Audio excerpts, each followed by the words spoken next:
Legally, then, I wanted to step back and look at what's really at stake here. The U.S. Post Office is subsidizing the United States government in part. That does not mean that you, as a taxpayer, are supporting the company itself or the post office itself or anyone who directly or indirectly does business with that. But that's getting on a sidetrack here. The bigger issue is what the president is doing and saying here and the implications longer term, an issue that takes issue with no less than our judge, Napolitano. Judge, what do you think of all this? Well, look, the president has the same free speech rights as everybody else, as long as he is generally making comments about the economy, politics, and the role of Amazon in modern-day society. But if he is intentionally trying to harm Amazon in order to enrich himself or enrich somebody else, he might potentially be liable for the financial consequences of what he says. I mean, take $16 billion away from Jeff Bezos. I realize you're not taking cash out of his pocket. You're reducing the value of his enormous holdings, self-built holdings. I'm a great admirer of Jeff. Is an extraordinary thing for the president to have done. So why does he do this? Is it just anger and pique off the top of his head, or is there some method to these attacks? I don't know what the method. Could I be cynical here? Sure. One thinks of the Washington Post. Jeff Bezos owns the Washington Post, a paper that's been very critical of this president, and that none of this would be happening if that weren't the case. It wouldn't surprise me if that is what goes through the president's mind. Now, Amazon doesn't own the Washington Post, as you said. Right. Jeff Bezos personally owns it. But some of the things about the post office just do not conform to the facts. I mean, the reason Amazon is subsidized because of the way Congress treats the post office.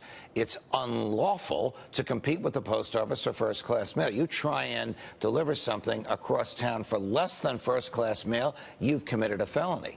And the post office's losses are made up by the taxpayers, no matter what the post office says. And we should stress that the post office has obligations to service everywhere, in the most remote little huts in Alaska. Correct. So that's a cost constraint and obviously a budget constraint.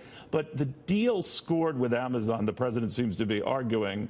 It's a deal the president himself would have made if he was running Amazon. It's an excellent deal. So I flipped that around, thinking of that, all right, well, where would the post office then be without the Amazon deal? And all the volume that brings in. It's more money in the coffers of the post office. These Amazon deliveries are not made just for Amazon. The post office is going there anyway, so they deliver these things that people have ordered through Amazon, and it's more money to post to the post office.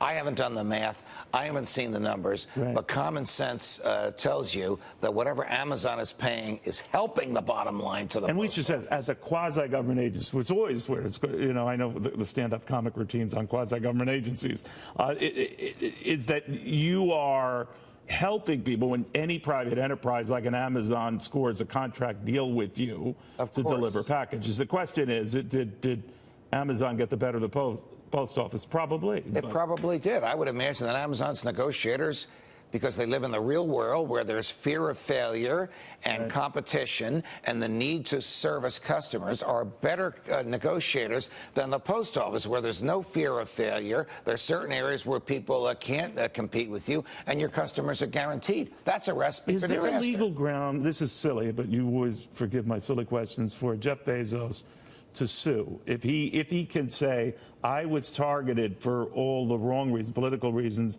and I'm out $18 billion on paper since all this started. No, but there would be a basis for him to sue if he was targeted in order to, let's just say the president owns some entity, I don't know what it would be, that is now profiting because Amazon went down.